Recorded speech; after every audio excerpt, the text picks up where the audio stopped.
接下来我要讲的是模糊工具和锐利化工具还有指尖工具。模糊工具就是你点下去之后，可以你看它的脸是清楚的，它的身体是模糊的。你用这个工具的话，也可以让它脸这是指尖工具，我没错，也可以让它的脸变模糊，有吧？你也可以用调整这个来看，只要眼睛模糊，或是哪里模糊。对，这是模糊工具。锐利化工具就是懂吧？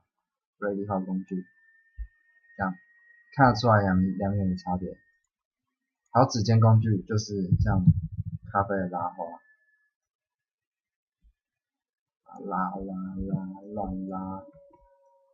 拉，对，指尖工具。接下来是加亮工具和加深工具，快捷键是 O。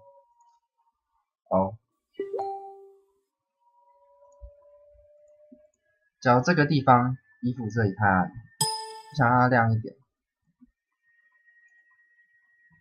看得出来差别吗？还原，亮，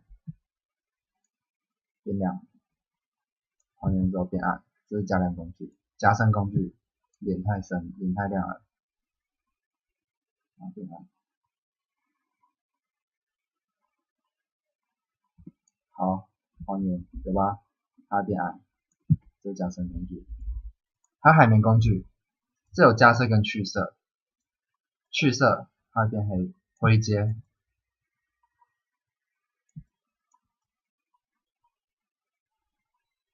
但是这种颜色很鲜艳的，就是比较看不出来，或是你要去比较准去色，还有加色，加回去。哇，它慢慢跑过来了，可是没有办法跑回原本的模样，它会变得有点恶心。这你可以自己拿回去，之前好像鸡毛。好，这是指尖工具跟